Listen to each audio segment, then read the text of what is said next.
Vinicieux connaît aujourd'hui un développement assez important qui s'appuie sur de grands projets. Vous avez pu le voir par les expositions qui sont présentes ici. Le Grand Paris-Puiseaux, le pôle gare, le cœur de ville, le nouveau projet de renouvellement urbain des quartiers des Minguettes. Vinicieux, la troisième ville de la métropole, avec environ, suivant les résultats de l'INSEE, mais je vais l'arrondir à 63 000 habitants. Nous sommes la 6e ville de la région Auvergne-Rhône-Alpes. Et Vinicieux, dans l'environnement, dans le paysage urbain, est une ville qui compte de par son histoire, une histoire populaire, ouvrière et industrielle. De par son positionnement aussi, l'entrée sud-est de l'agglomération, donc c'est Vinicieux, et donc on ne peut pas la louper, on est obligé de traverser cette ville. Le grand rendez-vous, qu'est-ce que c'est? Donc c'est un moment, à mi-mandat, pour réfléchir et prendre de la hauteur. Alors, pour ce qui nous concerne pour le thème d'aujourd'hui, sur les évolutions urbaines importantes donc, de ces dernières années, sur les grands projets portés et à venir, et aussi sur le cap de notre mandat, le cap de la ville, qui est donc porté par le maire en premier lieu et par ses élus. Et aussi, nous le tenons, confirmer la place de Vinicieux dans la métropole, une ville donc qui compte. À l'heure où la tendance à l'hypermétropolisation, la question de l'habitat est plus que jamais au cœur des enjeux sociétaux. Les opérateurs de logement, je dis, bon, c'est un terme un peu trop générique, mais bon, je ne peux pas tout détailler, nous pensons qu'ils doivent s'imprégner de la réalité vivante du territoire. Et les aménagements doivent être réalisés en tenant compte de plusieurs réalités. Cela signifie qu'indépendamment des outils techniques que nous avons, des outils réglementaires spécifiques à tel ou tel projet, comme le PLUH, rien ne pourra se faire sans les populations qui vivent, travaillent sur ces territoires et bien sûr les élus qui les représentent. Deux questions. Alors, quelle ville serait à la fois intelligente, économe en énergie, conviviale, paysagère, connectée, avec des flux de transport fluides et qui concentrerait harmonieusement les lieux d'apprentissage, de travail, de loisirs, de culture, en quelque sorte une ville merveilleuse. Quelles sont aussi les conditions en matière d'urbanisme, d'architecture, je vais le dire même si je n'aime pas ce mot, mais de mixité sociale, nécessaires pour construire les fondations d'un meilleur vivre ensemble?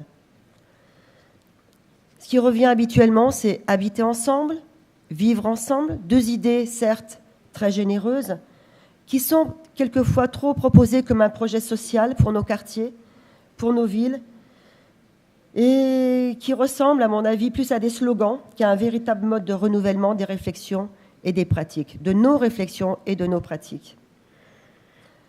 Tout comme la mixité sociale, qui serait peut-être, comme le disent certains, la clé pour mieux vivre ensemble. Je pense que cette question-là mérite d'être débattue. Il y a urgence aujourd'hui à replacer au cœur de l'urbain, l'humain. Il ne peut y avoir de ville merveilleuse sans ses habitants, dans toute leur diversité. Le projet peut être très beau, mais ne sera réussi que si nos concitoyens le partagent, s'y sentent bien et y vivent bien. Donc la question, vous l'aurez compris, de l'implication habitante est quelquefois, pour ne pas dire souvent, réduite à la promotion de participation institutionnelle portant sur des projets précis et dont les objectifs relèvent avant tout de l'acceptation du projet et de ses principes. Au-delà de quelques exemples, c'est sûr, d'une véritable implication des habitants, ici et ailleurs, dans la conception de projets, beaucoup d'autres les considèrent comme des individus passifs à responsabiliser. Et je pense qu'un des défis à relever aujourd'hui et demain est qu'ils deviennent actifs. Je vais reprendre, si vous me le permettez, une phrase du discours de Madame le maire de Vinicieux, Michèle Picard, ici présente, que je remercie, qu'elle a prononcé le jour de l'ouverture du grand rendez-vous, qui a démarré donc mercredi. Donc je la cite, « J'ai l'habitude de dire qu'on ne bâtit pas une ville sans ou au-dessus de ses habitants, mais avec eux, au plus près des besoins et attendre qu'ils manifestent. » Alors, à partir de ce que fut la ville d'hier, nous allons essayer d'explorer la ville d'aujourd'hui et de ses défis pour que la ville de demain ne soit pas qu'un rêve, mais une réalité. Donc il nous faut oser, il nous faut innover, explorer le monde des possibles et prendre du recul par rapport à nos pratiques d'aujourd'hui et à nos méthodes. Même s'il doit y avoir de la méthode, il faut aussi qu'elle ne nous bloque pas dans notre expertise, dans nos expérimentations, mais plutôt qu'elle vienne accompagner tout cela.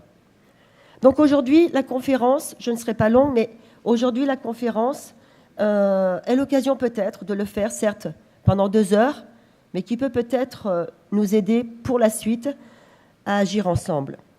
Donc nous avons à côté de nous, pour cette conférence qui va se passer en 2 temps, des chercheurs pour voir ce qui se fait ailleurs en France, pas qu'à Vénissieux, mais aussi en Europe, en termes d'innovation, d'expérimentation dans l'habitat participatif, comme par exemple à Vienne ou à Barcelone. Bon, à Barcelone, en ce moment, c'est compliqué. Mais bon.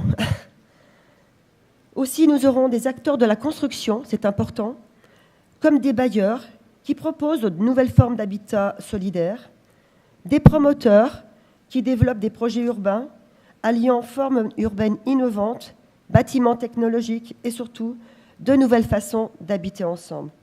Alors, ensemble, ce matin, réfléchissons à notre manière de voir l'avenir, avec toujours au cœur de nos préoccupations nos concitoyens, et essayons de co-construire, ça va être un peu notre fil conducteur, avec nos compétences, nos obligations, nos prérogatives, pour qu'effectivement, à l'issue de tout cela, on une satisfaction, pas que personnelle, mais pour nos habitants, même si on le sait, le chemin sera long, nous puissions réussir effectivement à habiter ensemble pour un mieux vivre ensemble, beaucoup de ensemble, hein, mais bon, il ne faut pas que ça devienne des mots creux et que des slogans publicitaires. En tous les cas, je vous remercie pour votre présence nombreuse. Je vais passer la parole à Sébastien Sperto, qui est de l'Agence d'urbanisme de Lyon, un partenaire incontournable pour les villes de la métropole en tous les cas, et qui nous apporte beaucoup dans nos réflexions, même à l'échelle d'un petit projet, parce que je pense qu'il n'y a pas de petits et grands projets, tout va ensemble. Donc Sébastien Sperto va être notre animateur, et ensuite nous pourrons, donc là, il va vous présenter comment va se dérouler cette conférence, et nous pourrons à des moments intervenir, poser des questions ou des réflexions, en tout cas participer à cette co-construction de notre avenir commun. Merci à vous.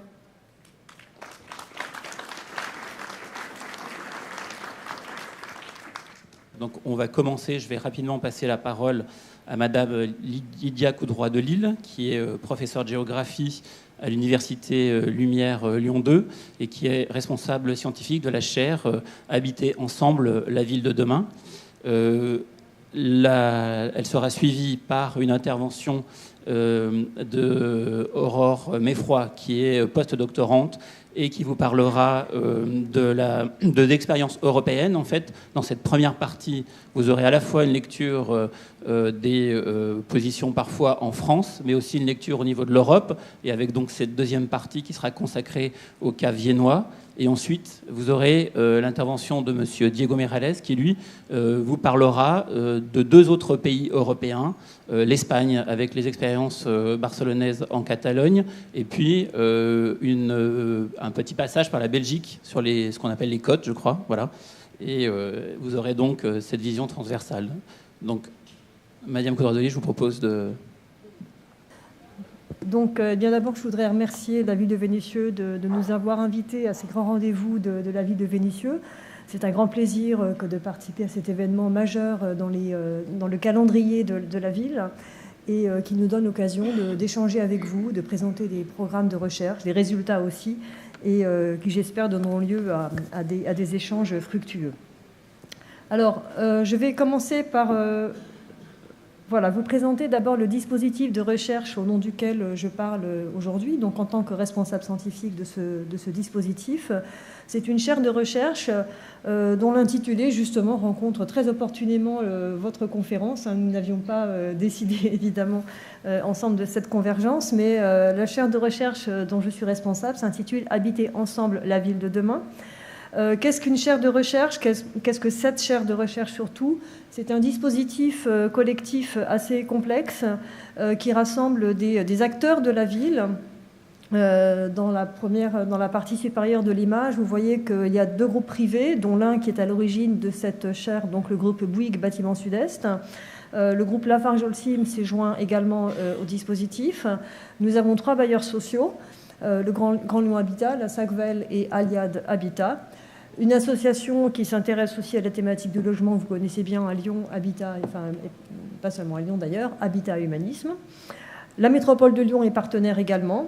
Et puis le monde académique, une douzaine à peu près de chercheurs titulaires ou bien en formation, relève de 3 laboratoires du CNRS, un laboratoire grosso modo de géographie EVS, un laboratoire d'économie, le GAT, et un laboratoire de sociologie, le Centre Max Weber.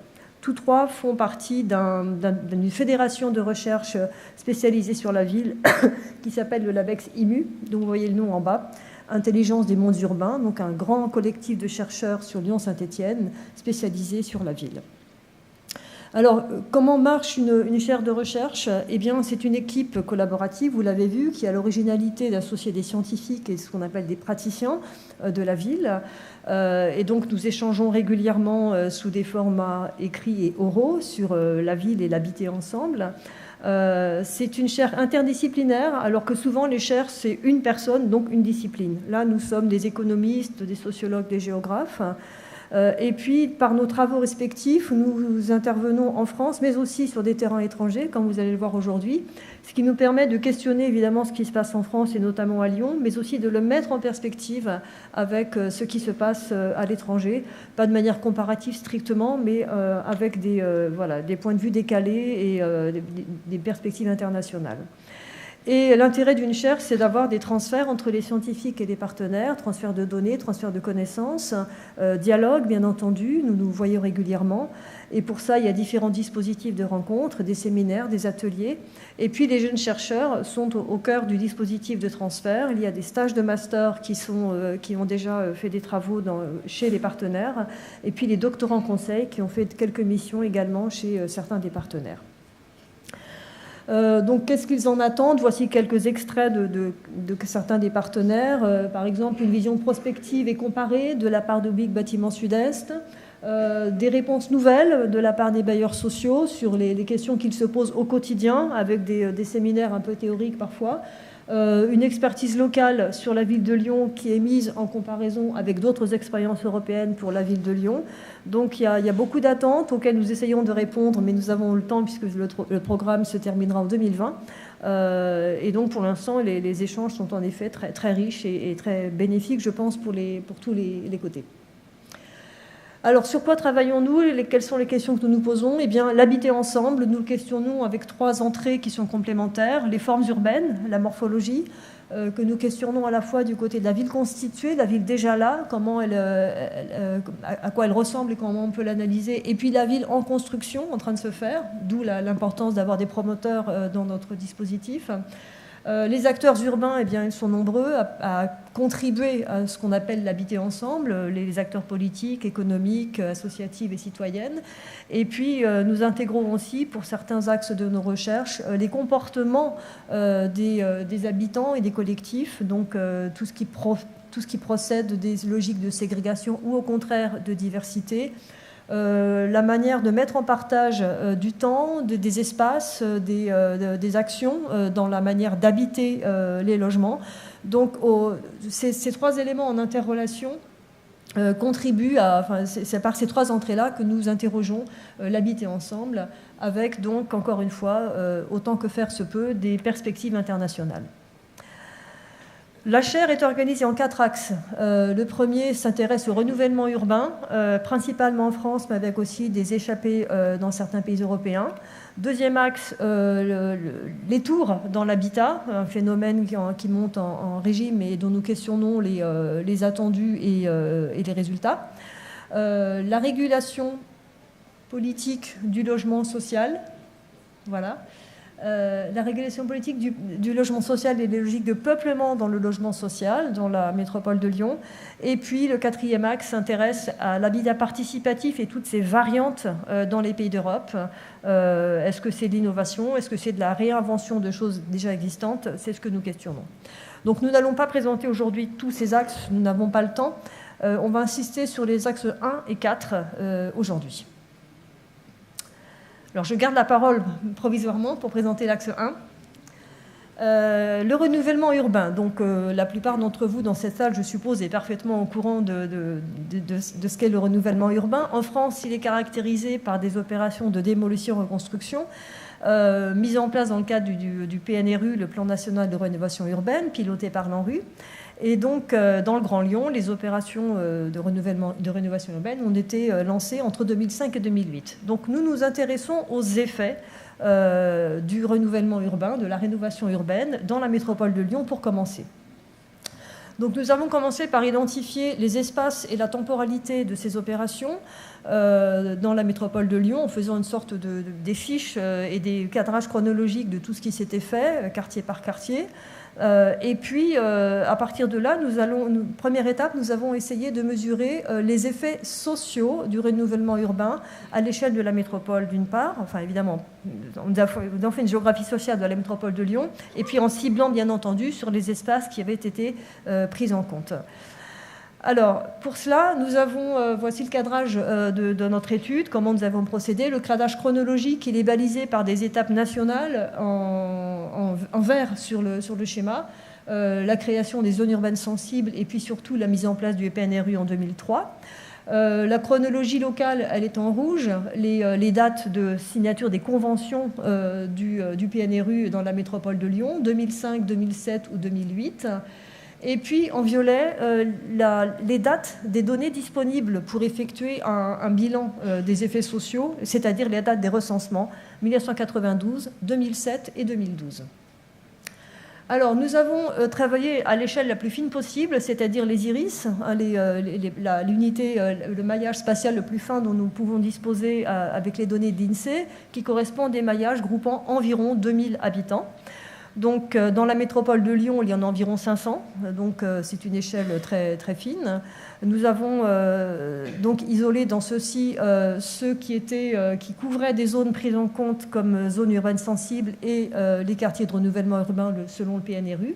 Et nous avons, dans les données du recensement, pris en compte 21 indicateurs qui permettent de faire un bilan, un portrait, pour dire, pour chaque iris, relatif à la situation socio-économique de ces quartiers. Et donc, nous avons construit une typologie des iris selon un profil plus ou moins favorisé. Donc le voici, en rouge, les quartiers qui présentent le plus grand nombre d'indicateurs témoignant d'une certaine difficulté, une situation un petit peu compliquée au niveau socio-économique. Donc en vertical, vous avez les codes des variables. En vert, les plus favorisés. Et puis les situations intermédiaires dans les deux autres couleurs. Alors voici les cartes de la métropole de Lyon dans son ensemble selon les 3 années du recensement.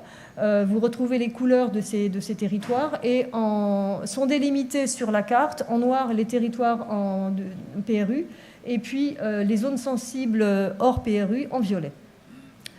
Alors, sur les 3 cartes que je passe rapidement maintenant, vous voyez comment évolue la situation. J'essaie de revenir en arrière. Est-ce que je peux ?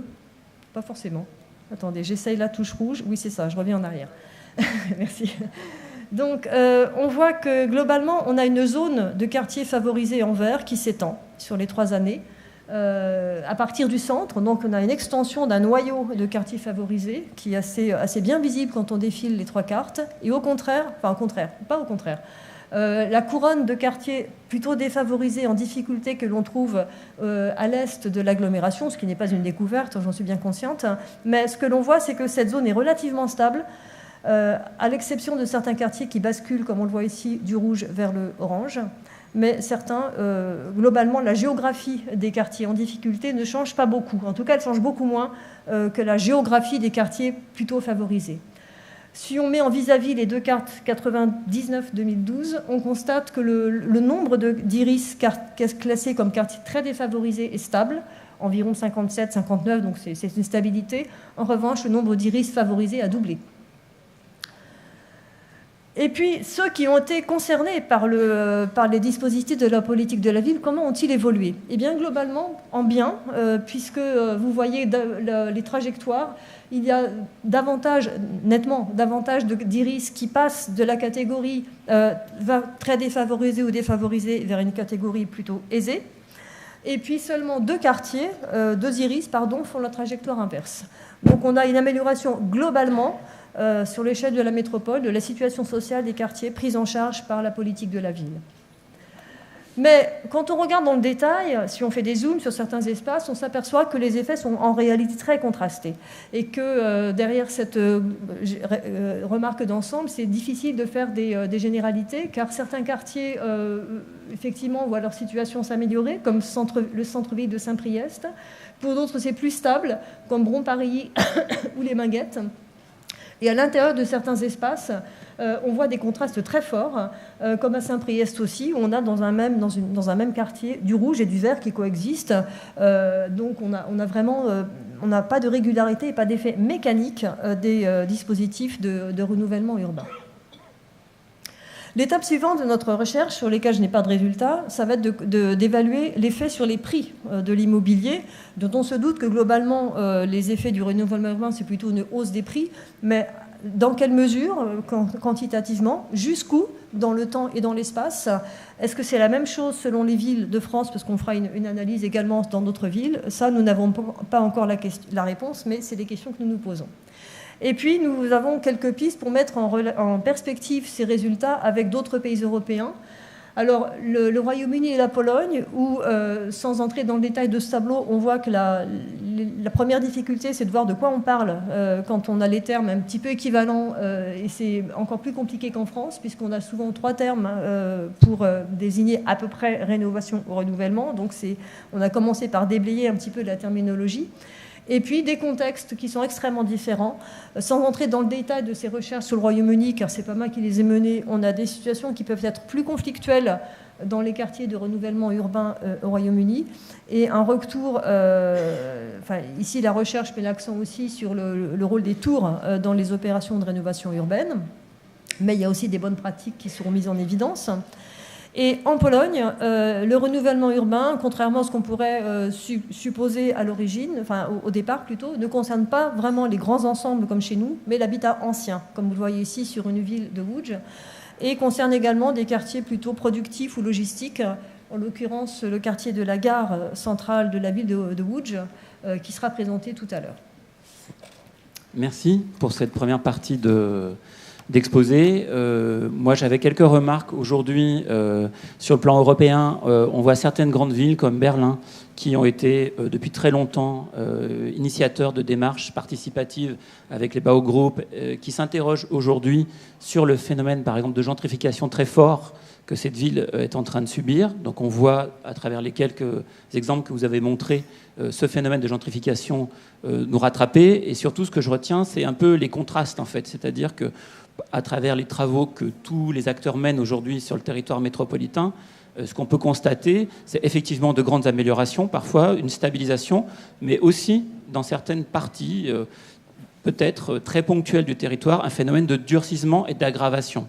Donc, moi, ce que je retiendrai, et avant de passer aux autres exposés, c'est l'importance de comprendre quelles actions, quels mécanismes foisonnants, finalement, on va être obligé de mettre en œuvre sur peut-être ces derniers territoires, entre guillemets, qui sont des territoires où la difficulté a pu s'aggraver et nécessite aujourd'hui peut-être d'avoir une réflexion spécifique pour ces territoires qui sont un peu plus durs que d'autres. Voilà.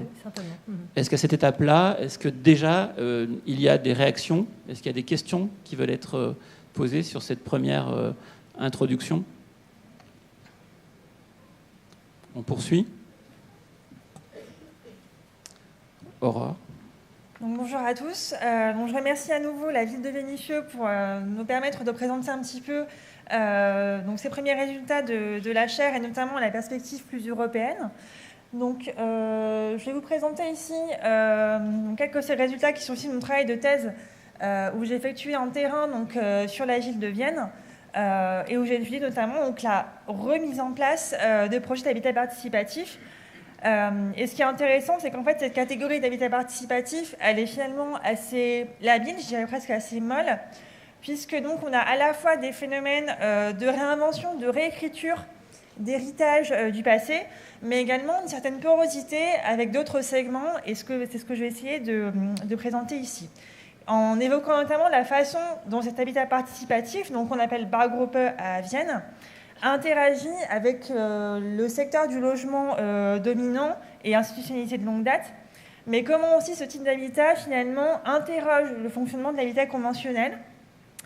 Et je tiens à préciser donc rapidement que donc, l'Autriche étant un État fédéral, chacun des Länder a sa propre politique de logement. Donc Vienne, comme capitale et comme land, a des compétences en logement, même si cette thématique des Baugruppe est également liée à une forme de stratégie métropolitaine de la ville de Vienne, qui a axé donc, son discours métropolitain sur la ville intelligente et sur la qualité de vie. Donc les Baugruppe, l'habitat participatif à la viennoise, c'est pas quelque chose de nouveau. On a une certaine épaisseur historique de ce type d'habitat et également une influence exogène de terrains culturels proches, notamment l'Allemagne. Donc à la fin du XIXe siècle, quand Vienne était encore capitale de l'Empire austro-hongrois, les premières formes de ce qu'on pourrait appeler du logement ouvrier étaient en fait de l'habitat autoconstruit, donc qui a commencé à se développer, qui s'est poursuivi après la fin de la Première Guerre mondiale, dans un contexte de crise économique et de nécessité de reconstruction. On voit une croissance de cet habitat qui s'organise petit à petit sous forme de coopératives qui vont ensuite se fédérer dans ce qu'on a appelé le mouvement des colonies, avec la construction de cités-jardins, comme on peut le voir sur la photo de gauche. Cités-jardins qui, en fait, grignotaient un petit peu la ceinture maraîchère de Vienne et également la lisière de la forêt viennoise. C'était une forme de logement qui était plus ou moins tolérée par la ville de Vienne, qui, en réaction, a cependant développé une forme de logement municipal. Donc, c'est les grandes cours de la Vienne rouge, qui ont progressivement pris le pas sur ces initiatives spontanées. On a une deuxième génération de projets d'habitat qu'on pourrait qualifier de participatifs, qui est illustré par la photo de droite. Donc, c'est le projet des Arts Fabriques, qui appartient à une vague de projets isolés des années 1980-1990. On a plutôt le rôle d'architectes novateurs qui ont propagé ce type de logement. À savoir que la Zagfabrik est vraiment conçue comme un modèle, puisqu'elle est à la fois un projet d'habitat participatif, mais plus que ça a vraiment été finalement un projet culturel qui a permis la redynamisation du 14e arrondissement de Vienne. Et de nos jours, on a un renouveau de ces formes d'habitat participatif depuis environ 2013. Alors, il y a un petit effet de la crise immobilière et financière de 2008, mais pas tellement sur le plan quantitatif, plutôt sur le plan qualitatif. On a une volonté finalement des habitants de sortir le logement des circuits financiers traditionnels et également donc, l'influence d'expériences allemandes, donc celle des Baugruppe qui ont été évoquées un peu plus tôt. Donc si j'insiste aussi sur le fait que finalement l'habitat participatif répond d'abord à une volonté d'offres de logements plus qualitatives, c'est parce qu'en fait, Vienne dispose d'un stock très important de logements qu'on pourrait qualifier de logements sociaux, qui ont été soit construits par la ville, soit construits par les associations de logements sans but lucratif, qui sont en fait des associations, dans des entreprises privées qui ont une mission d'intérêt général. Et donc, ce type de promotion-là assure 65% de la construction neuve. Donc, on a vraiment une situation qui est déjà assez favorable. Un secteur social qui est vraiment aussi un argument politique fort, duquel dépend le développement de nouveaux projets d'habitat participatif. Ce secteur donc, social de logement insiste sur la haute qualité de sa production et sur des normes assez exigeantes, puisque dès 2005, dans les appels d'offres qui sont lancés par la ville-land de Vienne, donc les appels d'offres de projets d'habitat, on a ce qu'on appelle un critère de durabilité sociale, qui met déjà une dose de participation dans certains projets, avec par exemple des appels d'offres qui sont aussi clairement ouverts à une forme de participation. Ce qui fait que voilà, on a des projets d'habitat participatif qui sont aussi initiés par les producteurs de logements, par les promoteurs eux-mêmes. En termes de localisation, l'habitat participatif a plus ou moins les mêmes localisations que cet habitat social conventionnel, puisque, donc, si je pense aux opérations récentes qui ont pu être construites à Vienne, notamment en 2015, elles sont intégrées dans des grands projets urbains. Donc, c'est notamment le cas du grand projet Zestadt Aspern, qui est un tout nouveau quartier sur une ancienne friche d'un aérodrome, qui devrait, donc à horizon 2028, héberger 20 000 habitants. Et on a en fait, dans le cadre de ce grand projet urbain, une volonté politique qui a été portée par l'adjoint à l'urbanisme, qui est un élu vert, d'assurer une place à ce type d'habitat participatif en réservant une parcelle pour 5 opérations de bas groupe. Donc ces opérations ont été menées en majorité avec un promoteur pour assurer également le financement du projet. Et aussi pour la société de gestion de ce grand projet urbain, l'intérêt d'avoir quelques parcelles avec des bas groupes, c'était finalement de pouvoir aussi assurer une forme de couture avec les immeubles environnants dans le processus du peuplement de ce tout nouveau quartier, avec par exemple, donc dans le cas de l'habitat participatif, l'ouverture d'espaces en commun aussi aux autres habitants. Je pense par exemple à des espaces de coworking qui ont été mis en place dans certaines opérations. Et enfin, en termes de prix, étant donné que l'habitat participatif bénéficie du régime de subvention de la Ville-Land de Vienne, on a également des niveaux de prix qui sont finalement assez proches de l'habitat social classique. Toutefois, on a une assez grande variété de profils d'habitat participatif, puisque si la majorité des projets d'habitat se font en collaboration avec un promoteur d'intérêt général, certains groupes décident de faire sans promoteur, et c'est notamment le cas d'un groupe d'habitants qui a initié des opérations dès les années 1980 et qui est finalement un quasi-promoteur lui-même. La relation vis-à-vis du promoteur peut également évoluer, puisque donc, sur le quartier de la Nouvelle Gare du Nord, on a par exemple un groupe d'habitants qui a décidé de racheter le projet auprès du promoteur après quelques années. Et également, donc, on a différentes structures juridiques en lien aussi avec le type de subvention auquel le groupe peut avoir accès. Et ce qui est intéressant, c'est que si on parle de bas groupe, ça cache en fait une assez grande diversité de participation finalement, puisque donc, on a donc, ces projets initiés par les promoteurs, comme le projet qui est ici en photo donc, sur le quartier de la Nouvelle Gare Centrale, qui est finalement un projet où le promoteur a plus ou moins guidé aussi le projet lui-même et donc le groupe.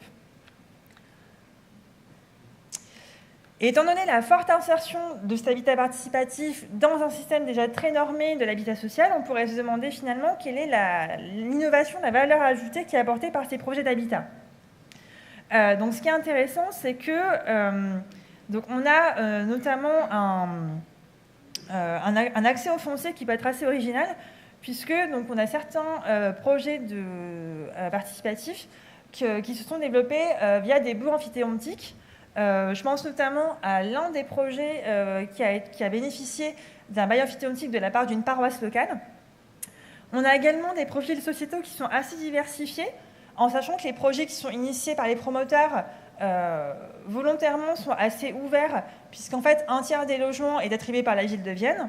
En revanche, pour les autres projets, certains publics peuvent être directement ciblés, avec également des coopérations avec des associations. On a par exemple un groupe d'habitat qui a décidé de coopérer avec l'association Caritas pour favoriser l'insertion d'anciens SDF et a donc réservé quelques logements du projet pour ces personnes-là. Et ce qui est intéressant aussi donc, pour les promoteurs qui choisissent ce segment, en sachant que ce ne sont pas les gros promoteurs qui font ça, mais plutôt les promoteurs moyens qui ont déjà une expérience d'habitat durable, par exemple.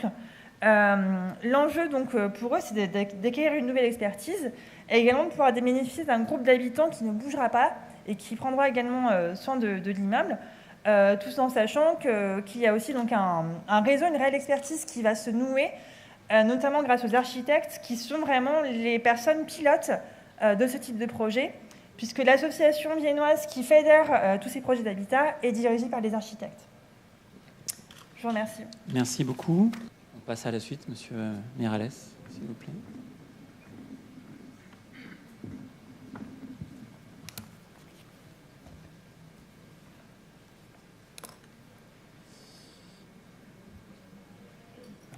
Bon, bonjour à toutes et à tous. Donc, je remercie aussi la ville de Vénissieux pour l'invitation. Alors, en mon nom et aussi au nom d'Alexandre Albert, puisque là, je vais parler... Donc, moi, je suis Diego Miralles Buil. Je vais vous présenter mon projet de thèse après, mais d'abord, je vais prendre la parole pour présenter celui d'Alexandre Albert, qui n'a pas pu être là aujourd'hui. Clairement. Pardon ? Clairement, oui. Je vais essayer. C'est pas mon projet de thèse, donc j'ai essayé d'être clair, mais voilà. Donc, en quelques mots, les quotas projets, donc en Belgique, c'est un projet qui voit le jour à Louvain-la-Neuve. Les quotas projets, c'est des logements communautaires étudiants qui ont été créés pour une ville nouvelle universitaire belge, donc inaugurée en 1972, qui résulte d'une crise entre Wallons et Flamands dans la ville universitaire belge de Louvain. Donc, pour faire vite, il y a une éviction des Wallons et la création d'une ville nouvelle dans le Brabant wallon, donc au sud-est de Bruxelles, dont la vocation est au départ uniquement universitaire. Donc on a une nécessité de créer une vie sociale pour une ville nouvelle qui est créée de toutes pièces. Donc il y a une idée à cette époque de créer, d'attribuer en fait à des cotes, donc avec un K, peut-être que je mette des cotes avec un K, qui signifie donc des logements communautaires collectifs étudiants, qui sont construits et détenus par l'université, pour attribuer des projets d'animation socioculturelle dans le cadre de la création de cette ville nouvelle. Donc il y a une institutionnalisation progressive de ces différents domaines dans la vie étudiante, notamment dans les questions de l'action de prévention sanitaire, des événements sportifs, etc. Et des actions socioculturelles qui sont ensuite ouvertes à d'autres habitants de la ville. Mais l'idée de base, en tout cas, c'est qu'à partir d'un environnement urbain vierge, la ville nouvelle, il fallait impulser des dynamiques sociales et culturelles, et sur lequel, pour ce faire, on s'appuie sur le logement étudiant. C'était l'idée. Après, depuis, la ville s'est diversifiée, s'est développée en termes de population et d'activité. Donc le dispositif s'est pérennisé, pas uniquement pour les étudiants, mais toujours mené par des étudiants dans une soixantaine de cotes, représentant environ 500 étudiants sur les 15 000 inscrits. Ça, c'est encore deux autres photos du cas des quotas projets à Louvain-la-Neuve.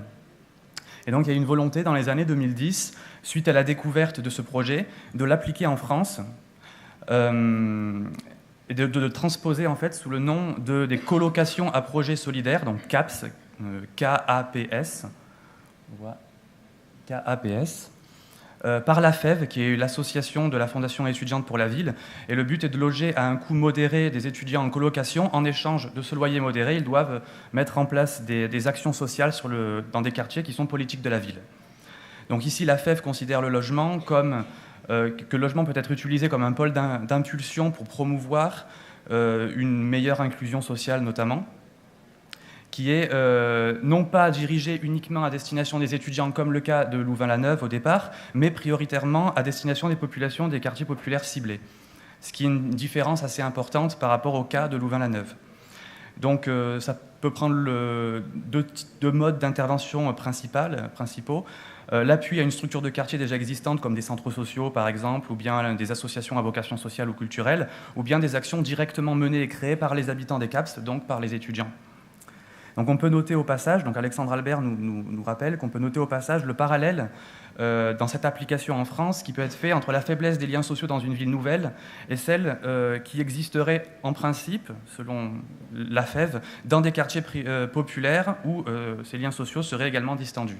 On voit qu'il y a ce présupposé au départ. Et pour terminer, Alexandre Albert nous explique pourquoi ce projet de thèse se rattache à l'axe 4, donc à l'habitat participatif, parce qu'on pourrait en premier cas penser que ce n'est pas vraiment de l'habitat participatif, mais selon lui, ça en est, à la fois dans les CAPS et dans les quotas projets, parce que ça propose une vision de l'habité immersive et inclusive, qui veut faire de l'habitant un acteur et de l'habitante, un acteur de l'animation et du devenir de son lieu de vie. Donc dans ce cas-là, on est vraiment dans une forme d'engagement fort de la part des étudiants et des étudiantes. Et cette démarche a pour but donc de la création et le renforcement de la cohésion sociale. Et dans ce cadre, donc, il nous explique que ces projets peuvent se rapprocher de la mouvance autogestionnaire, et tout particulièrement de son penchant résidentiel, qui est très bien incarné aujourd'hui par le redéveloppement de ce type d'habitat participatif de manière générale. Et donc pour terminer, la déclinaison française de ces quotas projets, donc les CAPS, illustre bien la façon dont les bailleurs sociaux qui fournissent majoritairement les places dans ces CAPS s'investissent dans un segment du logement innovant, qui n'est pas forcément innovant uniquement en termes d'ingénierie matérielle, en technique de construction ou autre, mais vraiment d'innovation sociale. Et à travers, comme le montre cette diapo, 3 types d'implantation. Premièrement, en résidence, les CAPS en résidence, dans des logements individuels intégrés à des immeubles collectifs ou bien dans des résidences étudiantes classiques. Et donc, je termine pour lui, en disant qu'on pourrait rapprocher cette recherche d'innovation à l'innovation également organisationnelle que nécessite l'intérêt croissant montré par ces bailleurs sociaux à l'aide au montage de projets d'habitat participatif.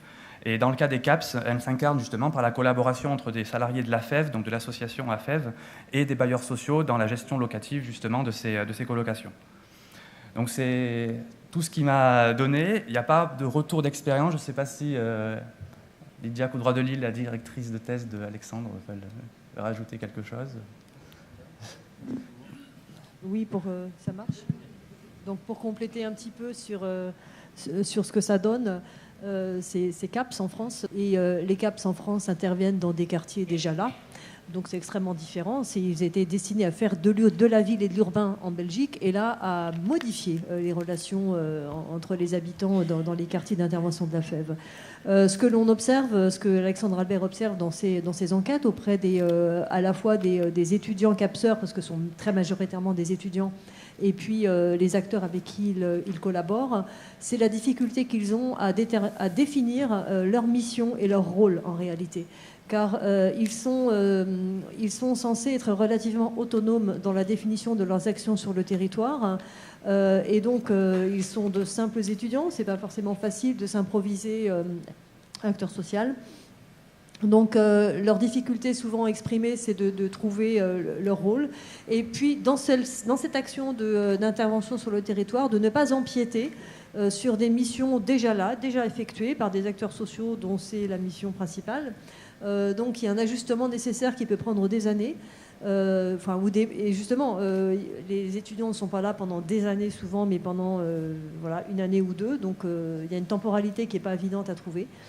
Et puis, néanmoins, ce qu'il peut observer dans certains quartiers, c'est que finalement, même au bout de quelques mois de résidence, les étudiants capteurs trouvent leur place et sont individualisés, reconnus comme tels, y compris, mais simplement dans la rue, par des habitants, des enfants qui, lorsqu'ils les croisent dans la rue, tiens, en fait, la partie de foot, quand est-ce qu'on l'a fait ? Enfin, voilà.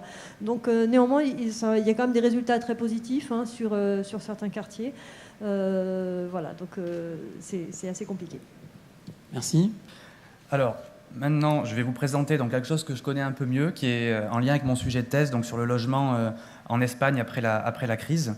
Et alors, aujourd'hui, j'ai décidé de vous présenter un cas particulier, un cas précis d'habitat participatif en Catalogne. Je ne vous parlerai pas de la situation en Catalogne. Je pourrais, mais ce n'est pas le but, même si on pourrait trouver des liens parfois.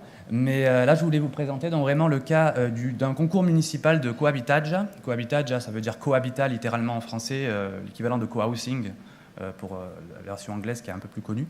Donc de Barcelone, développé par la municipalité de Barcelone. Donc c'est pour celles et ceux qui ne connaissent pas, dans ce cas-là, le cohabitatge correspond à ce qu'on connaît nous en France autour des coopératives d'habitants et d'habitantes. Je ne sais pas si vous voyez à peu près toutes et tous. Ce qui s'appelle en Espagne et en Catalogne les coopératives d'habitation en cession d'usage. Vous appelez ça, c'est la cession d'usage qui est assez synonyme des coopératives d'habitants en France. Oups, non. Voilà. Donc je vais vous présenter tout d'abord la situation avant, comment se met en place ce concours, puisqu'il n'arrive pas tout seul. Ce modèle de cession d'usage donc existe juridiquement en Catalogne depuis 2007. Avec la loi du droit au logement, et cette loi, du moins la cession d'usage dans la loi, a été intégrée suite à un travail très important de lobbying réalisé par l'association Sostre Civic, qui veut dire toit civique ou toit social, selon les traductions, qui est une association catalane d'architectes et de juristes qui se sont notamment inspirés du modèle Handel scandinave de coopérative d'habitants, qu'on connaît bien ici, pour justement l'intégrer à cette loi. Alors en 2 mots, pour présenter ce que c'est qu'une coopérative d'habitants, et d'habitantes, c'est un groupe d'habitants qui décide de monter une coopérative pour accéder à un logement. Chacun et chacune doit mettre une part sociale pour entrer dans la coopérative. Donc par exemple, ça peut être 15 000 € pour entrer dans la coopérative. En échange, avec cette somme-là, la coopérative peut demander un prêt pour construire un bâtiment. Elle restera propriétaire du bâtiment et les habitants ont un droit d'usage, d'où le nom de cession d'usage, moyennant un loyer mensuel plus ou moins important selon les cas. Et les habitants ne sont pas propriétaires privés de leur logement, donc ils ne peuvent pas le vendre, et donc c'est la coopérative qui maintient la propriété, ce qui bloque un peu la possibilité de spéculation immobilière, en tout cas de se faire une plus-value sur le logement. C'est un peu l'idée qui est assez militante dans ce cas-là. C'est pour vous présenter en quelques mots. Alors la loi, donc ça existe dans la loi depuis 2007 en Catalogne, sauf qu'avec la crise, les acteurs publics n'ont pas vraiment mobilisé ce statut, et c'est finalement les mouvements sociaux qui, pour lutter contre on va dire la spéculation immobilière, vont utiliser ce type d'accès au logement. Et notamment, on voit ici une carte que j'ai réalisée donc, il y a, en 2015, où on voit les groupes d'habitants et d'habitantes qui se sont formés pour mettre en place ce type de projet d'habitat alternatif. Et on voit tout particulièrement qu'ils sont localisés dans les quartiers qui sont soumis à une forte pression foncière, spéculation, touristification ou gentrification, comme vous en avez parlé tout à l'heure. Donc c'était une idée vraiment, la cession d'usage est vue comme un moyen pour les habitants modestes de pouvoir rester dans leur quartier, malgré l'augmentation des prix des loyers et du logement qui augmente beaucoup. Alors la plupart de ces projets à l'époque n'avaient pas de terrain, donc c'était juste des groupes qui s'étaient formés pour essayer de trouver un terrain, et certains et certaines sont entrés en contact avec la municipalité pour trouver un terrain, et c'est notamment le cas du projet pionnier qui était déjà en train d'être construit en Catalogne, à Barcelone, qui est le cas de la Borda, qui est un groupe en fait, de militants très revendicatifs sur le cas du droit au logement, et qui, en accord avec la municipalité, a pu obtenir une cession d'un terrain municipal sur 75 ans, donc un bail emphytéotique. Et donc c'est assez intéressant parce que ça montre une forme innovante d'articulation entre un collectif habitant et la municipalité dans un projet où le terrain a une vocation de logement social, et donc tous les habitants et les habitantes doivent être inscrits au registre de logement social. Donc c'est pas un logement de luxe, on va dire, hein, c'est vraiment plus abordable. Donc la construction a commencé il y a déjà un peu moins d'1 an. Et donc on voit déjà quelques photos. Ça va être le bâtiment le plus haut en structure bois de l'Espagne, peut-être de la Catalogne, mais bientôt, mais de l'Espagne en tout cas, pour le moment. Et donc c'est un bon exemple en tout cas de projet pionnier sur cette question-là. Alors, encore une image qui témoigne de cette construction-là. Suite à l'arrivée de la nouvelle municipalité donc, en mai 2015, dont certains membres proviennent justement des mouvements pour le droit au logement, la nouvelle municipalité s'est basée sur le modèle de la Borda pour proposer un concours municipal de cohabitage, donc de cession d'usage, et a choisi 7 terrains municipaux pour accéder à un groupe d'habitants en fonction de différents critères. Donc voici une simplification un peu des critères en question. On voit les critères qui ont été choisis par la municipalité, et la sélection a été faite déjà par cette municipalité. Donc des critères qui sont majoritairement axés autour d'ordre architecturaux et techniques, mais on voit quand même un point important sur l'interaction avec le quartier, notamment pour réaliser des activités avec les voisins et dynamiser le quartier pour créer du lien social. On peut d'ailleurs faire un petit parallèle avec les CAPS sur ce point-là. On voit que le logement est vu pour créer du lien social et des activités dans un quartier. Et donc les personnes qui sont intéressées avaient seulement 3 mois pour proposer un projet, ce qui est assez court pour créer un groupe, trouver des financeurs, etc. etc. Mais en tout cas, la plupart des terrains ont reçu des candidatures. Par contre, on peut se poser la question tout de suite de la localisation de ces terrains par rapport aux revendications et de la carte qu'on a vue tout à l'heure. Donc, je vous ai mis en rouge les terrains qui ont été choisis par la municipalité. Donc j'imagine que tout de suite, vous voyez l'un des problèmes, en tout cas l'une des critiques des mouvements sociaux, c'est qu'effectivement, la plupart des terrains ne sont pas situés là où il y avait un groupe qui s'était structuré depuis plusieurs années pour avoir accès à un terrain et pour faire un projet de ce type-là. Et donc, ce projet ne permet pas concrètement, dans certains cas, de lutter contre l'élitisation des quartiers centraux. On voit au contraire qu'ils sont situés en périphérie. Donc, en plus de cela, le prix de la construction est assez important, puisqu'il y a des critères énergétiques et architecturaux assez élevés, ce qui fait que beaucoup de personnes ne peuvent pas payer le prix de départ pour pouvoir accéder à ce type de logement. Et en plus de cela, beaucoup des terrains, alors c'est la partie un peu critique, hein, c'est important aussi d'avoir ce point-là, beaucoup de terrains sont soit très petits, soit en pente, donc nécessitent beaucoup d'argent pour les aménager. Et j'ai fait un entretien notamment avec le responsable technique de la municipalité qui m'a affirmé, dans une démarche très pragmatique, comme il manque beaucoup de logements sociaux à Barcelone, que c'était un moyen pour lui, ce concours, de valoriser des terrains qui étaient un peu trop difficilement rentables, que l'entreprise municipale ne pouvait pas rentabiliser facilement en construisant du logement social par elle-même. Donc c'est une forme en fait de sous-traiter la construction de logements sociaux, ce qui est critiquable, mais qui est dans une démarche pragmatique de construire le plus possible de logements sociaux, vu la situation à Barcelone, et compréhensible en tout cas. Donc en conclusion, ce projet est dirigé vers une population qui est différente de celle qui revendiquait ce type de logement au départ, ce qui est problématique, mais qui peut s'expliquer.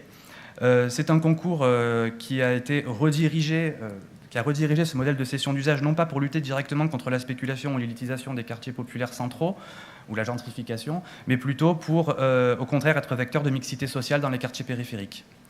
Donc, je rebondis sur votre discours de tout à l'heure.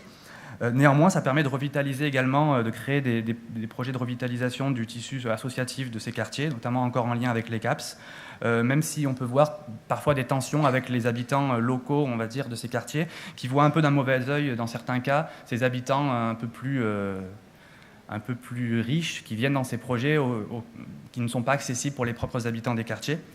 Mais ici, tout dépendra de la manière dont se développera chaque projet. Rien n'est écrit pour le moment.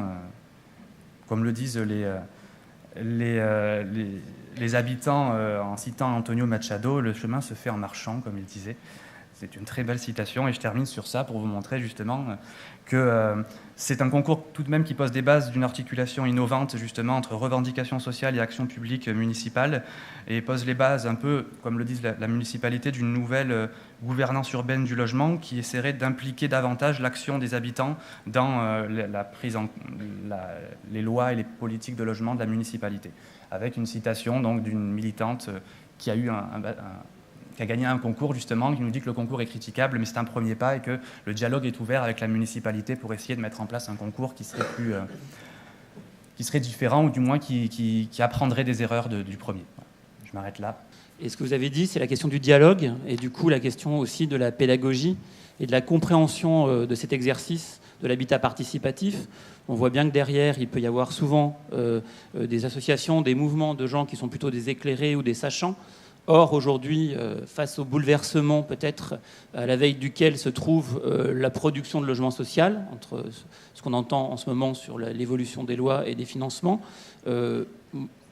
en préparant avec vous, il y a quelque temps, cette matinée, effectivement, l'histoire de l'habitat participatif chez nous, on l'a connue. On a connu le mouvement des castors, on a connu cette invention collaborative entre un ingénieur, un architecte, un médecin, etc., qui construisaient successivement leurs maisons les uns après les autres. Aujourd'hui, cet habitat-là, on peut considérer parfois, quand on le voit dans les territoires, et je rejoins aussi ce que vous disiez, c'est souvent très bien construit. Donc ça veut dire aujourd'hui, cette forme d'habitat, par exemple, vaut patrimoine dans nos espaces urbains ou périurbains. Donc ça, c'est un vrai sujet. Et on voit que le souci de l'habitat participatif par les porteurs de projets, c'est aussi à la fin d'avoir un habitat finalement un peu adapté, sur mesure et de qualité. Donc ça, c'est pour moi aussi un élément important. Et surtout, moi je le vois, c'est une question que du coup, je souhaiterais plutôt poser à l'Assemblée. Je le vois plutôt aujourd'hui, est-ce que ce sera un outil de demain, finalement, pour pallier ou pour accentuer le phénomène, en tous les cas, les objectifs de production d'habitat social ou partagé, ou même le logement étudiant, etc. Parce qu'on voit très bien que la pénurie de logements étudiants face à laquelle sociaux on est confronté est réelle. Donc je ne sais pas si quelqu'un souhaite témoigner de la manière dans sa pratique professionnelle il a déjà été confronté à la mise en place de systèmes d'habitat participatif et si dans la métropole lyonnaise il y a une vraie perspective pour essayer de mettre en place ce système d'habitat participatif et surtout d'en trouver les porteurs, parce qu'on voit bien que voilà, la problématique, c'est pas de dire on se lance dans l'habitat participatif, c'est qui est capable de le porter, quelle est la chaîne de production de cet habitat participatif et quelle est la chaîne de sécurisation. Voilà. Donc je ne sais pas si quelqu'un souhaite prendre la parole. Le micro va arriver. Rémi Carré, donc j'ai connu effectivement les quartiers qui sont construits à la Note Castor. Alors au départ, c'était quand même tous des gens qui avaient à peu près le même âge. C'est-à-dire qu'ils ont tous lancé à peu près un projet de même style, enfin de même style dans tout le quartier. Ça s'est bien passé tout au début, sans problème. Par contre, le problème est venu après, vraiment après, une fois que la génération est partie. C'est-à-dire que ces quartiers-là, il faut songer assez rapidement de l'évolution de ces quartiers. C'est-à-dire que ce n'est pas au moment où ils sont construits, c'est 20 ans après, 30 ans après, il y a un renouveau qui est à refaire et un changement de population, et c'est là qu'il faut être vigilant. C'est sûr, c'est pas au moment où ils se construisent, au moment où ils habitent la première génération, c'est plutôt dans la deuxième, troisième génération. Et là, c'est tout le quartier qui vieillit en même temps. C'est-à-dire qu'il y a des évolutions de quartier très attentifs. Merci. Je voudrais intervenir par rapport, parce que moi je suis une petite castor femelle, et je suis assez d'accord avec vous, mais il faut quand même comprendre pourquoi ça s'est fait, ce type d'habitat. Alors on ne disait pas participatif. Il y avait une nécessité, c'était après la Deuxième Guerre, où il y avait un manque de logement énorme d'ailleurs, qu'on connaît aujourd'hui. Il fallait reconstruire Lyon, Villeurbanne, etc. C'était vraiment des logements insalubres, sans sanitaire, sans salle de bain, etc. Et donc là, il y a eu, ce qui est intéressant, je trouve quelque part avec ce qu'on vient de nous présenter, Monsieur Diego Miralles Buil, je dis tout, c'est que quelque part, je trouve ça très intéressant. Les époques ont changé, ce que vous avez dit, etc. Mais en tous les cas, l'idée généreuse, elle est toujours là. Alors après, c'est les moyens, etc., à mettre en place. Les castors, je parle de mon expérience. Moulin à vent, Vénissieux, un prêtre, une association, vous voyez, comme quoi ça revient un peu à ce que vous avez dit. Le Crédit Foncier de France, c'était le financeur à l'époque, il n'y en avait pas beaucoup, et qui ont permis à des familles qui n'avaient pas de logement ou qui vivaient très mal dans des logements insalubres, avec des familles qui arrivaient. Enfin, moi, je suis arrivée chez les castors, j'avais 2 ans, temps de la construction, et la construction a été faite, alors pas le gros œuvre, mais ensuite, tous les week-ends, les familles qui avaient adhéré à ce projet venaient participer à la réalisation, la finalisation de ces logements. Alors, il y a eu quelques erreurs, notamment au niveau électrique, je ne vous dis pas, puis les normes n'étaient pas les mêmes, parce que quand il a fallu tout refaire 20 ans après, au secours. Mais ça a permis, mais au-delà de ça, c'était le projet commun. Moi, c'est ce qui m'a toujours frappé. Et là où vous avez raison, monsieur, c'est qu'après, les générations changent, les gens disparaissent, mes parents, les voisins, etc. Mais c'est ce projet commun qu'il faut réinventer, même quand les habitants partent, parce que sinon, ce serait donc une catégorie d'habitants et après, c'est fini. Et ça revient un petit peu à ce que disait, ce qu'on nous a présenté, alors je ne sais pas si c'est applicable comme ça, l'expérience de Barcelone, c'est-à-dire que le projet, je ne sais pas comment le dire, puisse se transmettre avec des garanties, je ne sais pas lesquelles, pour poursuivre cette idée. Parce qu'aujourd'hui, moi je le vois, moi je suis très modestement adjointe au développement et à l'urbanisme, et là, effectivement, quand on parle d'un petit jardin, d'un banc, etc., même si ça paraît un peu bêta, minimaliste, mais quand même quelque part, pouvoir se retrouver quelque part pour discuter de son projet, de leur projet, de leur logement, enfin de leur façon de vivre collectivement, que ce soit un petit immeuble ou un grand projet urbain. Il n'y a pas de petits et de grands projets. La vie des gens, elle se fait pas comme ça. Et quelquefois, on se trouve, et je trouve ça très intéressant par rapport au foncier, parce que nous, on a ces difficultés aussi. C'est-à-dire que la loi, entre guillemets, du foncier, etc., fait que quelquefois, même si le promoteur a une ambition au départ, quelquefois, il se voit contraint de réduire l'ambition de son projet pour des raisons économiques. Donc, il faut trouver la forme pour qu'effectivement tous ces projets immobiliers, qu'ils soient petits ou grands, puissent permettre que les habitants partagent leurs inquiétudes, leurs soucis, mais aussi leurs richesses, leurs projets d'avenir. Or, aujourd'hui, la tendance, c'est qu'on a un petit peu trop souvent... Enfin, il faut loger les gens, il y a un besoin criant, mais on ne peut pas se contenter simplement que de les loger. Il faut aussi leur donner les moyens d'y habiter et de s'emparer de ces espaces de vie, parce que ce sont des espaces de vie. Et on a vu ces derniers temps, effectivement, des projets sortir de terre. Certes, il y a la pleine terre, hein, elle est obligatoire, de beaux arbres et tout, mais on ne peut pas se mettre dessous pour se mettre à l'ombre parce qu'on n'y a pas accès, etc. Et ça, je trouve ça très dommage. Et on rate des choses. On rate des choses sur le quotidien et pour l'avenir. C'est pour ça que le PLU, la mise en révision du PLU, nous a effectivement obligés les uns et les autres à nous poser des questions là-dessus. Alors, je ne sais pas si tout sera parfait à la fin, mais en tous les cas, il y avait la volonté de pouvoir y inclure tout ce qu'on vient de se dire. Un autre témoignage ? En préambule, dans le début de la conférence, c'est donc que vous avez regardé à l'échelle des iris et on a vu qu'il y avait quand même des évolutions. Ça veut donc dire que l'intervention sur lesquelles on pèse depuis des années a quand même une influence. Ça, c'est un aspect. Ensuite, vous avez développé, et c'est l'objet de vos travaux respectifs, les différents intervenants, tout ce travail de recherche sur la diversité, et c'est assez éclairant, la diversité des expériences en matière habitat participatif. Maintenant, je pense que même si on est dans une étape pionnière et où cet aspect-là se développe, est-ce que vous avez déjà un premier regard pour dire en quoi cette démarche participative, souvent localisée sur un bâtiment ou un quartier, dépasse intrinsèquement les limites territoriales de ce quartier ou de ces bâtiments et participe de la construction d'un commun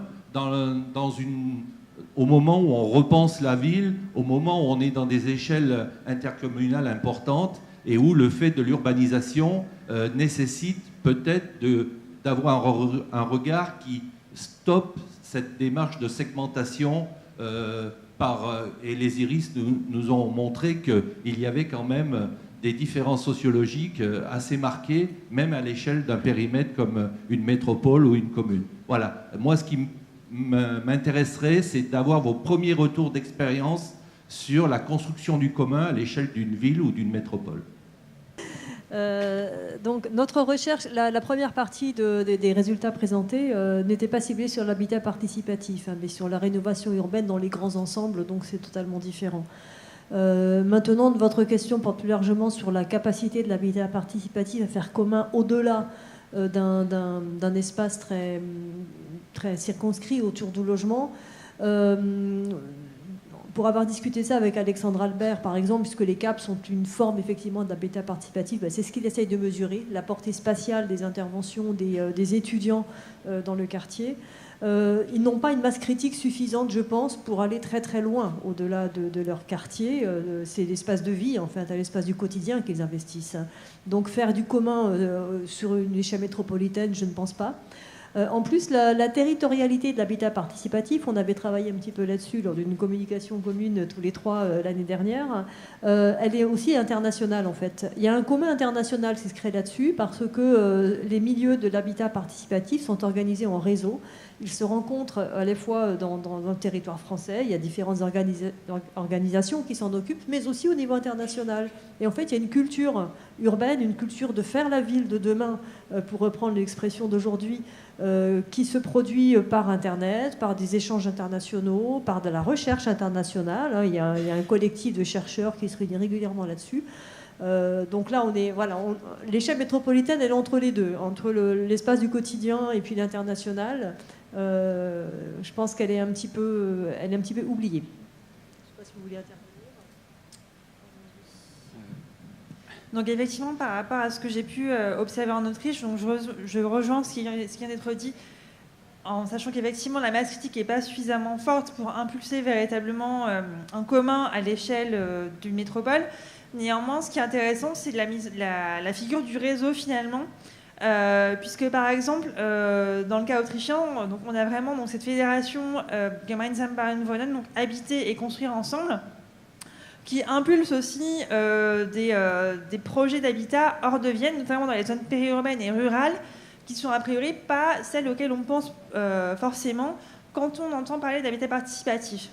Et notamment dans le rural, il y a des enjeux aussi de maintien de la population, il y a des enjeux aussi liés à une certaine offre de services, et donc on aura des projets d'habitat participatif qui seront peut-être plus spécialisés sur de l'intergénérationnel, pour aussi justement donc, encourager ce commun, mais entre différentes couches de population. Merci. Yolande, je ne sais pas si vous voulez... Jean, il faut qu'on passe à... En 2 mots ou le temps passe. Non, on n'a pas... Je suis désolé, mais on n'a pas le temps. Donc... J'avais un petit mot simplement par rapport aux promoteurs qui sont dans la salle ainsi que les bailleurs. Vous représentez à peu près 80% de la production de la métropole, à mon avis, en logement aujourd'hui. Simplement, la question que je me pose, c'est si demain on vous demande d'intégrer dans un programme mixte de l'habitat participatif, vous allez nous dire on ne sait pas faire, le modèle économique ne correspond pas à ce qu'il est possible de sortir.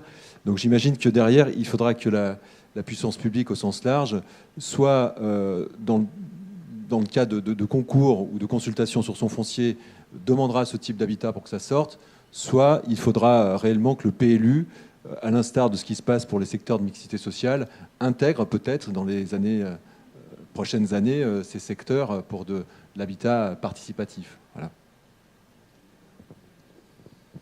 Je suis désolé, on va passer à la deuxième partie, puisqu'on a très peu de temps. Donc il nous reste 3/4 d'heure, je pense, pour balayer tous les autres sujets. 1 heure. J'invite les autres intervenants à nous rejoindre à la table ronde. Donc on a vu la première partie qui était une partie consacrée plutôt à la théorie d'un certain nombre de sujets. On a choisi d'avoir une deuxième partie consacrée plutôt aux pratiques. Et du coup, avec un retour d'expérience, vous pouvez aller au pupitre. Vous avez...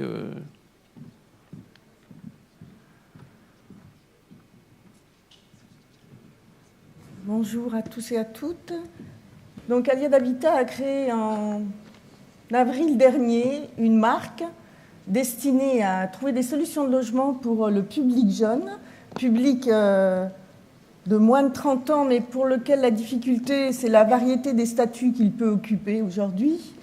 Et donc, cette marque propose 3 solutions de logement aujourd'hui. La location classique, qu'on connaît tous, la colocation, qui est un petit peu plus nouvelle et qui propose des places dans des typologies de logement du T2 au T3, et une colocation à engagement citoyen, où là, l'idée, c'est de se dire, on va proposer un petit peu plus qu'un logement, quelque chose de différent, avec la volonté de se dire un logement égale un projet pour l'ensemble des jeunes qui seront à l'intérieur de ce logement, sachant qu'on peut avoir, comme c'est le cas sur la Cité, des logements où il y a quand même 7 places, ce qui est quand même peut-être un petit peu élevé, mais c'est le cas sur la Cité. Et l'idée, c'est d'avoir un projet pour ces jeunes, un projet que l'on estime représenter 2 heures de leur temps par semaine.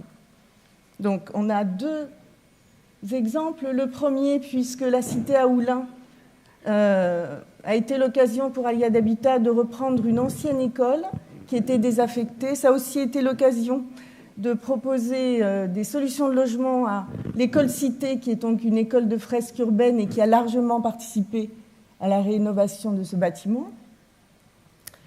Et sur cette résidence, ça a été l'occasion de s'intégrer et de proposer en partenariat, et là j'insiste, l'importance de la participation de la ville et de l'ensemble des acteurs locaux, des actions à engagement solidaire pour les jeunes qui habitent dans cette résidence. Cette semaine a eu lieu la réunion de lancement qui se déroule chaque année, donc là on en est à la 4e entrée universitaire, qui invite et qui convie l'ensemble des jeunes de la résidence à venir écouter. Il y avait mardi une 12aine d'associations présentes. Ça peut aller du Resto du Cœur en passant par les compagnons bâtisseurs et des associations qui promeuvent l'utilisation du vélo, par exemple. Donc, les jeunes se baladent de stand en stand, écoute les projets solidaires qui sont proposés par ces associations et s'inscrivent au bout d'une heure et demie d'écoute, s'inscrivent à ces associations qui ensuite pourront sélectionner les jeunes pour participer à ces actes de bénévolat. Donc ça a lieu chaque année et ça permet aux jeunes de s'insérer dans un groupe, parce que souvent ce sont des jeunes qui viennent de quitter le milieu familial, c'est pour eux aussi compliqué. Et donc c'est aussi une première marche vers l'autonomie que de pouvoir participer aux actions qui se trouvent autour de leur résidence. Et en plus, c'est aussi pour eux l'occasion de créer un lien supplémentaire avec les autres jeunes de leur logement. Voilà. Donc la cité, aujourd'hui, c'est 61 étudiants dans des logements meublés de T4 au T7 pour un loyer de 250 € TTC. Alors, quelques éléments sur le profil des colocataires. 67% de garçons, 33% de filles. 46% ont déjà vécu en colocation. Et 37% sont des élèves boursiers. Et ils suivent majoritairement des études universitaires. Alors, pour la cité, il y a aussi beaucoup de jeunes qui viennent de l'école cité.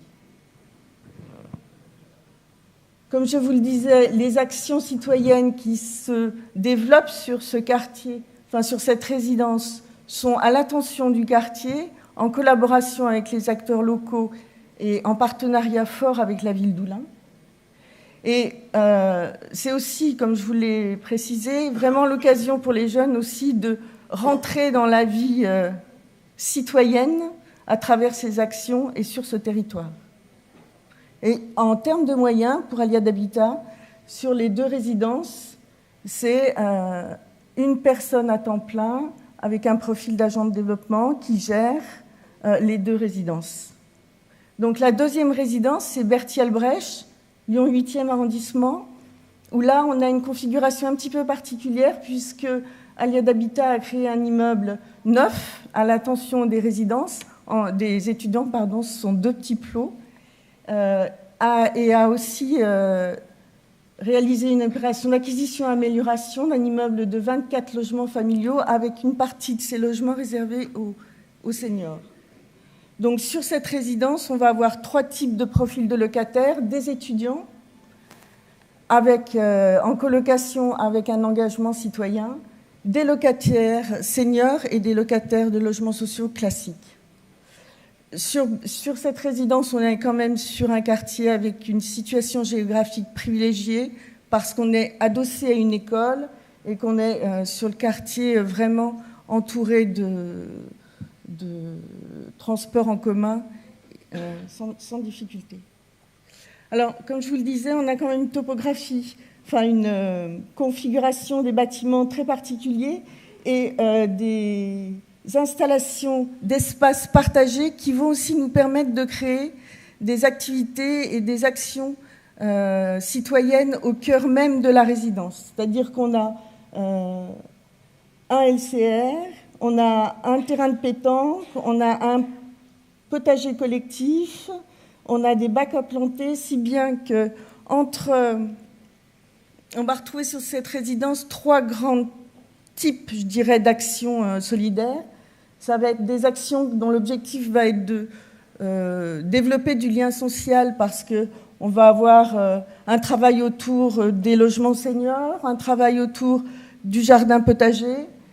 On va aussi trouver sur cette résidence des actions qui seront en lien avec la thématique du développement durable, du tri sélectif. Puis en plus, on pourra travailler sur ce sujet avec l'école qui est à proximité. Et puis, bien sûr, on travaillera, je dis on travaillera puisqu'en fait, cette résidence a été livrée sur cette rentrée, là, en septembre 2017. Donc les premières actions vont se mettre en place.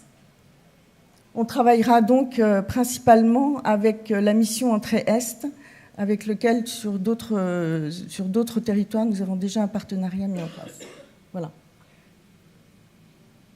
Et petite particularité sur Bertie Albrecht, on a travaillé sur la modularité du mobilier, où l'idée ici, c'est de se dire que l'utilisation des espaces à l'intérieur de la colocation, des espaces communs, peuvent être modulables en fonction de ceux qui y vivent.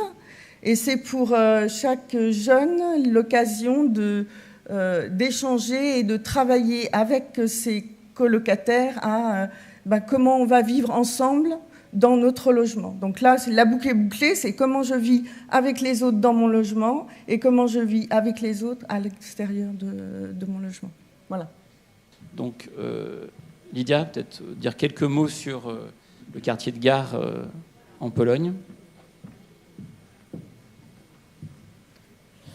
Donc oui, lors de la préparation de cette journée, on avait pensé faire un retour sur cette expérience sur laquelle je ne travaille pas personnellement, mais que je connais pour aller souvent dans la ville en question.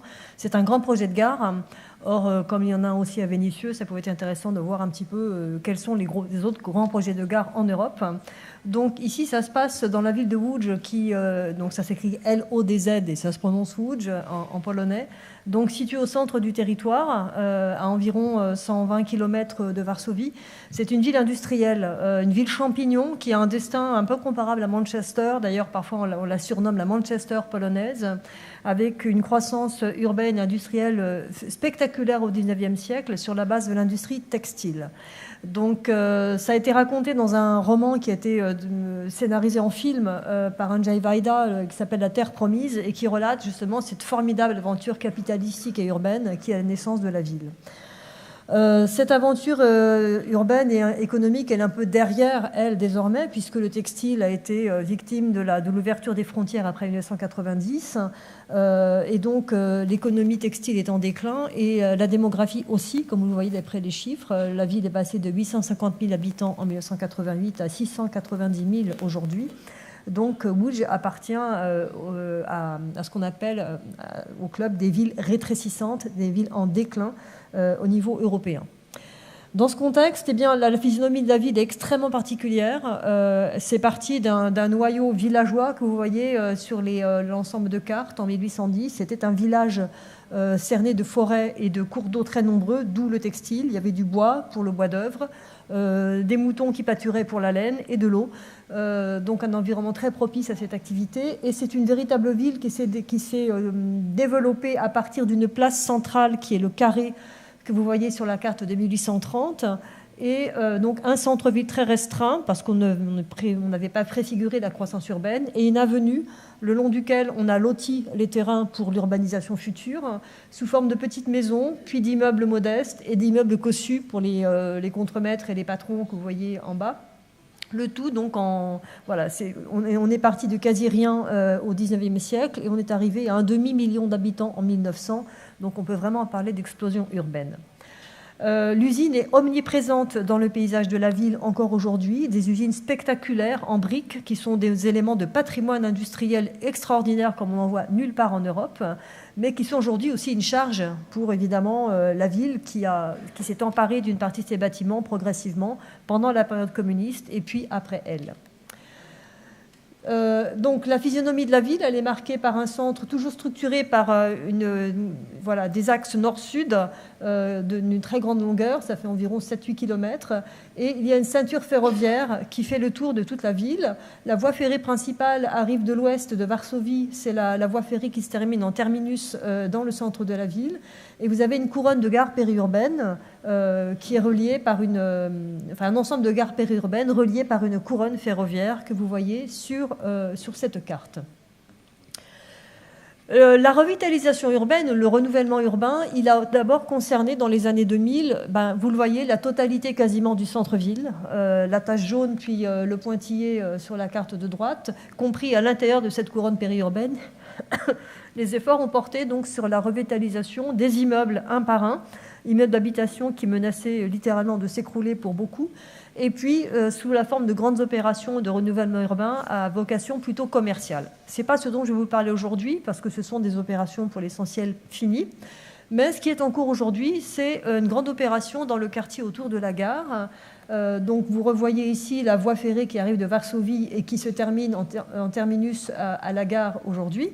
Et dans ce périmètre d'une centaine d'hectares, eh bien, on a surtout un espace logistique avec des entrepôts, là où c'est écrit warehouse en anglais, une station d'épuration, un dépôt de bus, l'université, une centrale électrique EC1 tout près de la gare, et puis des usines. Donc c'était un quartier logistique et productif, vraiment au cœur de la ville, et qui aujourd'hui donc fait l'objet d'un grand projet qui a pris le nom de Nouveau Centre de Łódź. Alors voici quelques images de l'évolution du paysage depuis qu'il a commencé. Tout d'abord, on a détruit une partie des installations, des voies ferrées bien entendu, qui sont déjà ici démantelées. Et voici le bâtiment historique de la gare qui datait de 1930.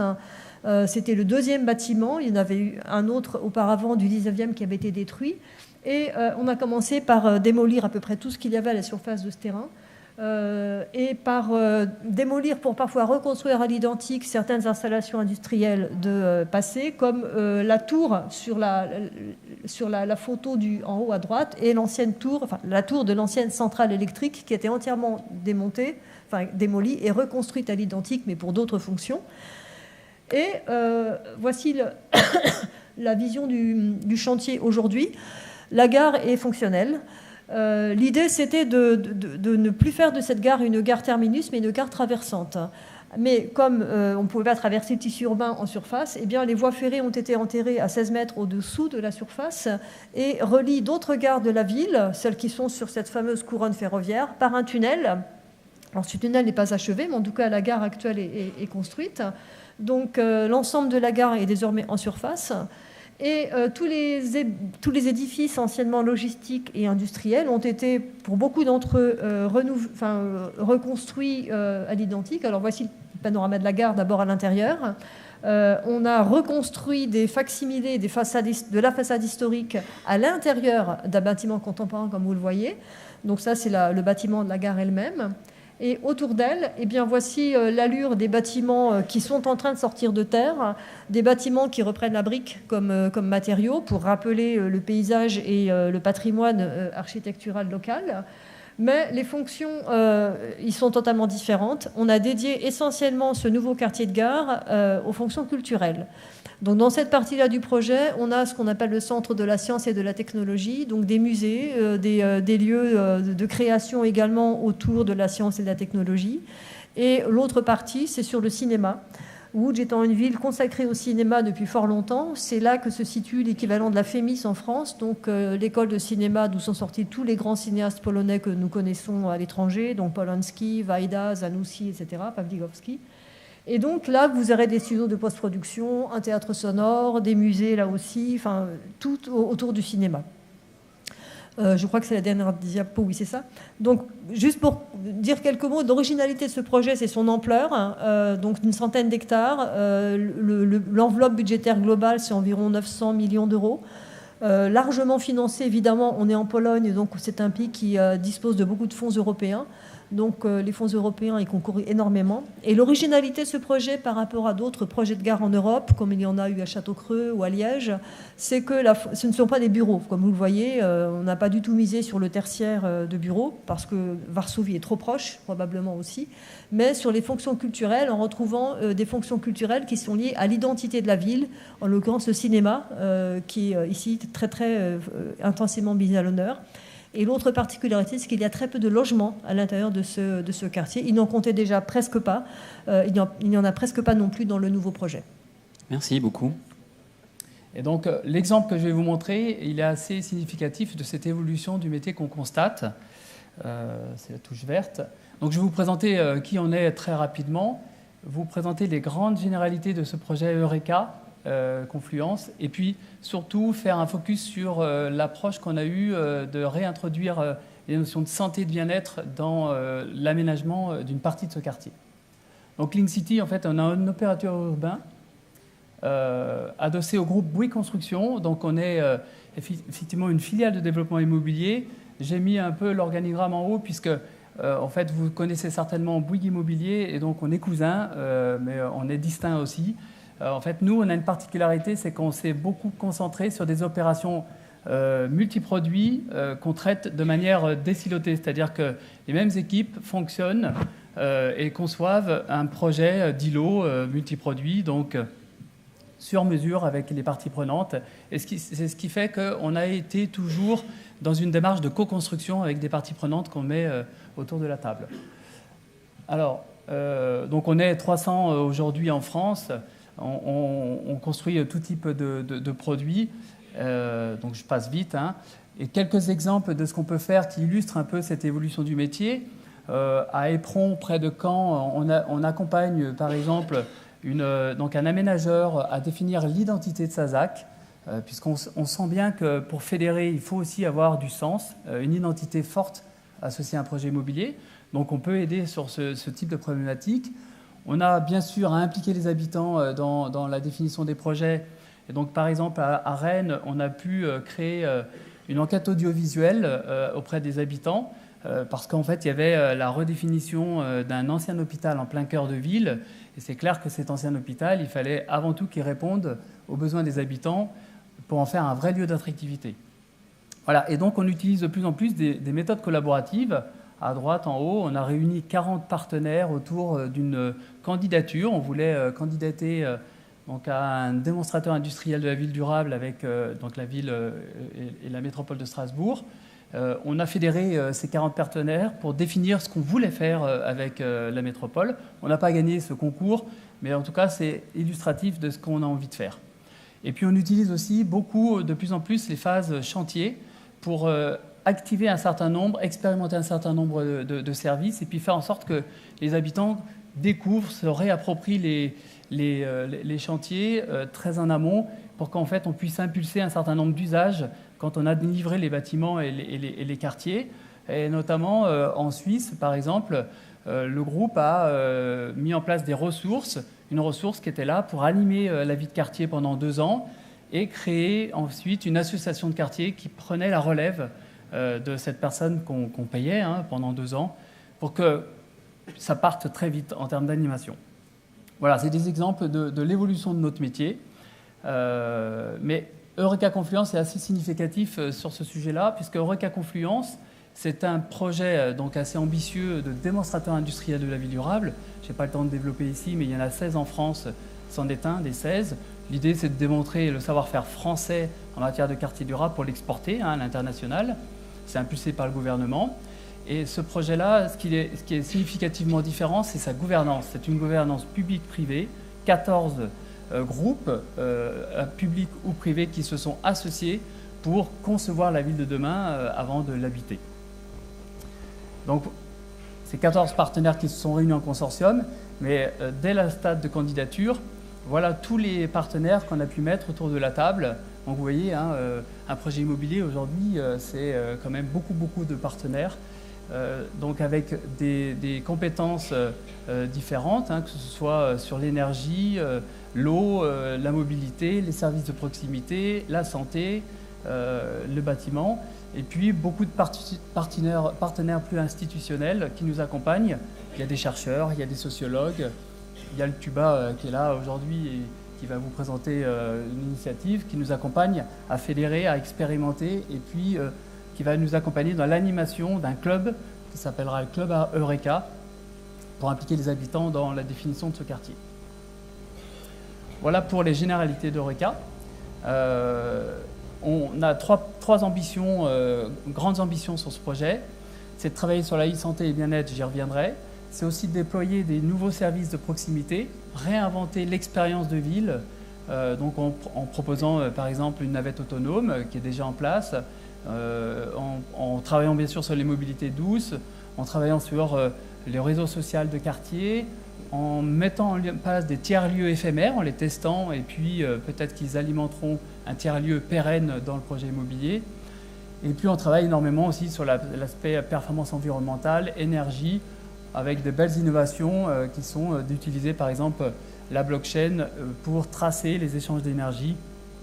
Je n'ai pas le temps de développer ici, mais c'est des innovations qui ont beaucoup fait parler d'elles. Et l'idée aussi, c'est de faire émerger un nouveau type de métier, l'opérateur global de services urbains, Donc on essaie de voir comment un opérateur peut prendre ces ambitions-là et essayer de les garantir la performance une fois que les bâtiments sont livrés. Je vous propose un petit flashback 10 ans en arrière. Nous sommes donc en 2007 et Eiffage, le groupe Eiffage, lance le laboratoire Phosphore, qui se veut être un laboratoire de prospective urbaine qui se projette à l'horizon 2030. Donc à l'horizon 2030, on a pris comme postulat de départ le fait qu'il y ait une pression extrême sur le climat, qu'il y ait des besoins de plus en plus croissants en énergie, une hyper-demande en communication et en niveau de transport, et le fait que les usagers aient envie d'avoir des équipements, des logements de plus en plus performants, tout en ayant le moins recours, voire pas du tout recours aux énergies fossiles. Et bien sûr, pour y apporter des réponses, on imagine des solutions qui soient peu onéreuses et qui soient facilement réplicables.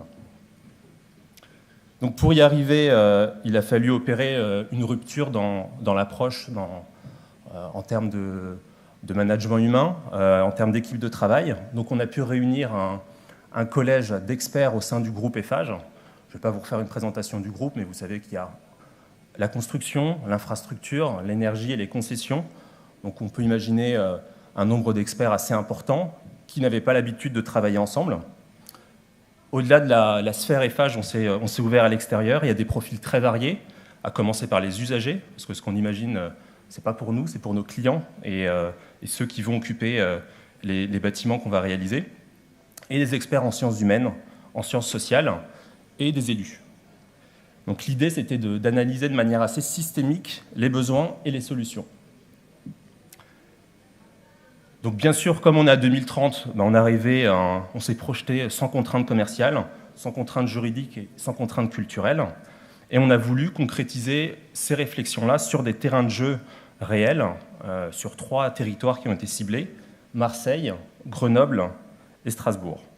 Donc l'objectif, c'était vraiment travailler en synergie pour co-concevoir un projet urbain innovant.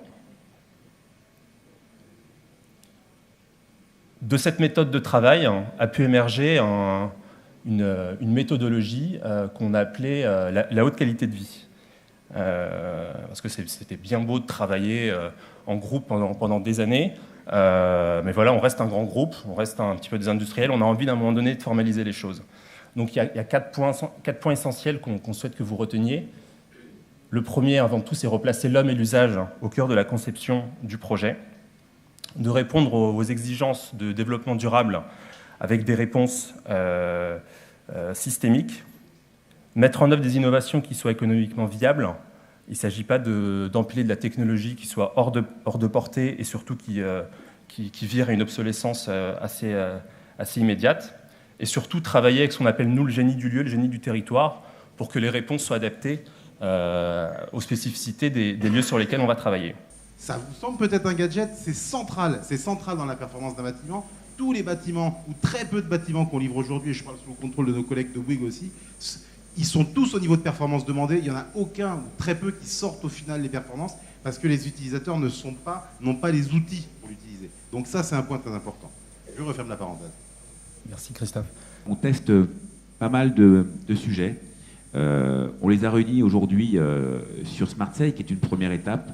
On a d'ores et déjà des projets d'envergure, je pense en Ile-de-France, au travers d'une approche un peu nouvelle qui est la CEMOP, qui permet des financements en mixité publique-privée sur une opération de l'ancienne école centrale de 200 000 m², où on est également sur des quartiers, par rapport à ce qu'on appelle le génie du territoire, on adopte des réponses spécifiques en fonction des enjeux qui sont attendus par les collectivités, par les usagers et puis par les opérateurs que nous sommes. Et c'est aussi, ce qui est important, ce qu'a dit Sofiane, cette capacité à proposer des solutions qui soient toujours en écho avec l'économie. Tout à l'heure, j'entendais parler de gentrification. Quand on est à SmartSeille, on n'est pas du tout dans la gentrification. On permet à des usagers de sortir du parc locatif social pour devenir accédants, avec bien évidemment toutes les réflexions qu'on a pu avoir en amont sur la maîtrise foncière avec les collectivités et apporter des réponses. Et ça fait écho aussi, Sylvain, aux propos que tu avais. Bien évidemment, c'est des sujets qui sont intégrés très en amont pour qu'on puisse apporter telle ou telle réponse.